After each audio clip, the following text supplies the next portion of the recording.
نصيحة مني يعني كده وتذكرة لي ولكم.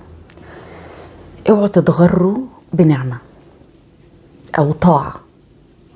يعني اوعى تتغر بحاجة ربنا انعم عليك بيها او اداها لك، سواء كانت في خلقة او في فضل ونعمة من الله سبحانه وتعالى انعم عليك بيه، فلوس، صحة، مركز، جاه، عيلة، سلطة، ايا كان.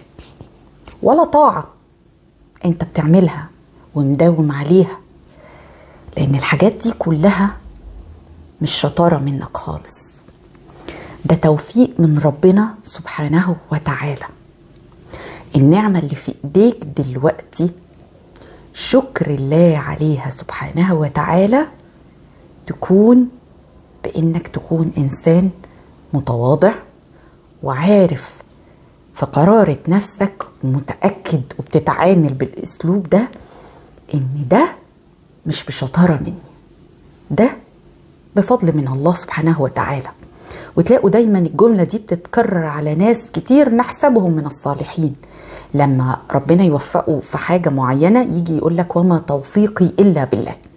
ما بتكلمش على الأكلاشيهات ولا البوستات ولا الناس اللي بتدعي التدين، أنا بتكلم على الناس الطبيعية اللي بتبقى عارفة في قرارة نفسها إن والله ده كله فضل ونعمة من عند الله، سواء كنت بعمل طاعة معينة قادر إني أداوم عليها أو إني عندي نعمة ما ربنا ميزني بيها، فدي مش شطارة مني، ده توفيق من ربنا سبحانه وتعالى.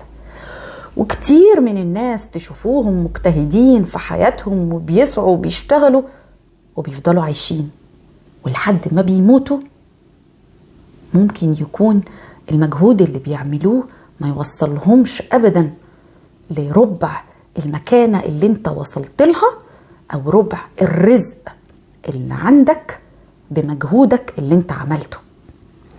ناس كتير بتبذل مجهود اكتر منك بكتير جدا وعايشة بمعنى الحرفي للكلمة في شقة طول الحياة، ومع ذلك رزقها محدود،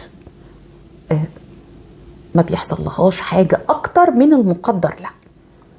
فاوعوا ابدا تتغروا بنعمة من الله سبحانه وتعالى على خلق الله، ولا طاعة انتم مداومين عليها، لان الابتلاءات في الحاجات دي بتبقى صعبة جدا. وربنا يا رب ينجينا ويحفظنا من شرور انفسنا ومن سيئات اعمالنا ومن غرورنا.